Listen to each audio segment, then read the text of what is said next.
Hello, and welcome to episode 3 of our financial planning education series.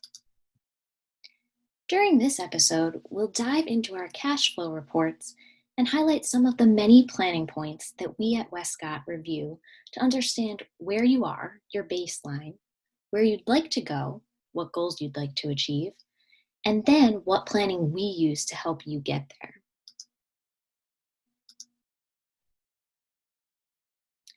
Now, you'll recall that we reviewed the net worth statement in our last episode, which depicted assets and liabilities. Cash flow projections shown here are the next layer. This is the summary page that we'll keep coming back to in order to understand the full picture. In order for you to be able to view this easily, we're just showing the first few years and the last few years of the projection. So in its most basic form, cash flow is comprised of sources of income minus your expenses. There will either be a surplus each year that is added to your asset base, or there's a deficit, in which case you're pulling assets from your portfolio to meet your expenses. So first, we'll look at the income sources highlighted in green. In this scenario, you'll see that total inflows in year 2020 equal about $425,000. Here's the breakdown. In this scenario, we assume that Bob and Betsy are retired from their primary careers, but that Bob continues to run a business part-time. So we show Betsy receiving a pension from her former employer for the rest of her lifetime. While Bob didn't receive a pension from his employer, he is receiving deferred compensation for the next 5 years. Social Security is, of course, another income source for our retired clients. One planning point here is that many of our clients ask us when they should begin to take their Social Security benefits. Your Wescott advisor will work through an in-depth analysis of your current and expected future income and assets to determine the optimal time for you to begin taking these benefits, whether it's early or more likely at your full retirement age or even as late as age 70. Here, since Bob is also running a small business, he has income of almost $75,000. And additionally, Betsy owns a condo in New York that she rents out, so she is receiving $35,000 each year from her renter. So all of these sources of income total that $425,000. Of course, there are many other possible income sources. The obvious ones are salaries or other earned income that for our clients who are still actively working. Also, in this example, our sample clients have not yet reached age 72, but once they do, they will need to take required minimum distributions from their retirement accounts each year. For each of our clients, your Wescott advisor will review your specific tax situation to determine if it would be to your advantage to take any IRA distributions prior to your age 72. Another source of income that isn't shown in this particular example, but that many of our clients receive, is trust income, possibly from trusts set up by parents or grandparents many years ago. So now that we've looked at what income is coming in, we turn to what expenses are going out, shown here on the summary page in orange.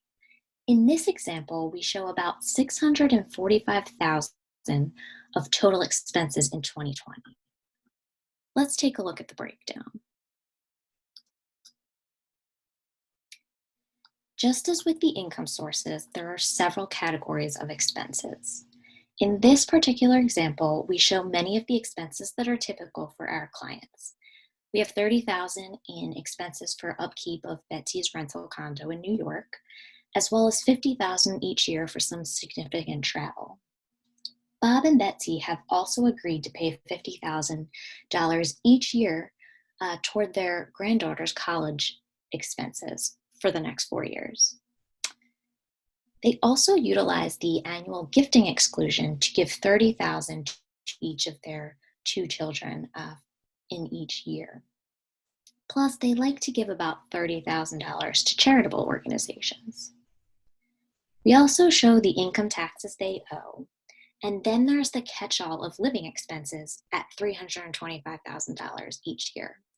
This is basically everything else that Bob and Betsy are spending money on: shopping, house maintenance, groceries, dining out, and entertainment. So all of these total that $645,000. Other expenses to consider that aren't part of this particular scenario are mortgages and other liability payments, including home equity lines, car loans, and student loans. We also include any other large non-recurring expenditures, such as major home improvements or a new car. So now that we have reviewed the income coming in and the expenses going out, we come back to the summary report to put it all together, along with the current assets and liabilities, as well as assumptions for investment returns and inflation. The net cash flow column shows us if our client is saving money in a given year, a positive net cash flow number, or, as is the case here, if the client is pulling money from the portfolio, a negative net cash flow number. So when we look at the far right column, total portfolio assets, we look not for the exact numbers, but for the trend line. In this case, we can see that the asset base of just the investment assets, not including real estate, continues to grow year over year throughout Bob and Betsy's mid-90s. Once we establish this baseline of our client's current situation, we're then able to test different scenarios based on what our client's stated goals are. So say Bob and Betsy have stated that they really would like their spending to be more than what they're currently doing. Here we ran a scenario to compare their current situation of spending $325,000 each year to a scenario where they spend $100,000 more every single year. If we look at the purple and orange columns, you'll see the effect of that increased spending level over time. The asset base ends up being around 1/3 of what it was in the base scenario. Now, as another example, imagine instead that Bob and Betsy have a goal of trading in their current vacation home in Florida valued at $500,000 for a larger waterfront home worth $2.5 million. You'll see in year 2021 an extra net outflow of about $2.1 million, the net outlay after selling the original condo. The overall effect of this purchase is that Bob and Betsy will have about $8 million in investable assets in their mid-90s versus $15 million.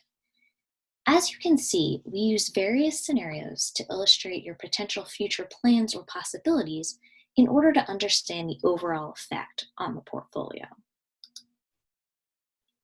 Once we know where you are and what you'd like to accomplish, we then get to work analyzing how we can help you get the optimal result. Some of our analysis includes tax planning and reviewing the timing of income and expenses. We'll think about the best time for you to begin receiving Social Security benefits. We'll determine if taking early distributions from your IRA or doing Roth conversions now will provide you a greater tax benefit down the road. We'll analyze the best way to structure your executive compensation plan or your business revenue to spread out income and reduce the tax burden. On the expense side, there may be an advantage to bunching your charitable deductions in one year or shifting various business or medical expenses into one tax year over another. We also analyze your investment accounts to manage your capital gains. We pay close attention to the tax impact of portfolio changes, and we conduct an in-depth review of capital gains distributions each year to ensure that we make the most tax-efficient movements while still maintaining the integrity of your investment portfolio. Cash flow planning isn't a one-and-done situation. Variables are constantly changing, including your income sources and expense needs, so your Wescott advisor will update these projections on a regular basis, and especially if you are contemplating a large financial decision, such as purchasing a home or making a large philanthropic gift. We want to make sure that our planning helps you to achieve your goals. Think of the cash flow projections as the hub of a wheel from which so many other planning points extend, including business and succession planning, tax and insurance management, philanthropic endeavors, and estate planning. We will explore these additional topics in our upcoming episodes, so we'll look forward to having you join us then.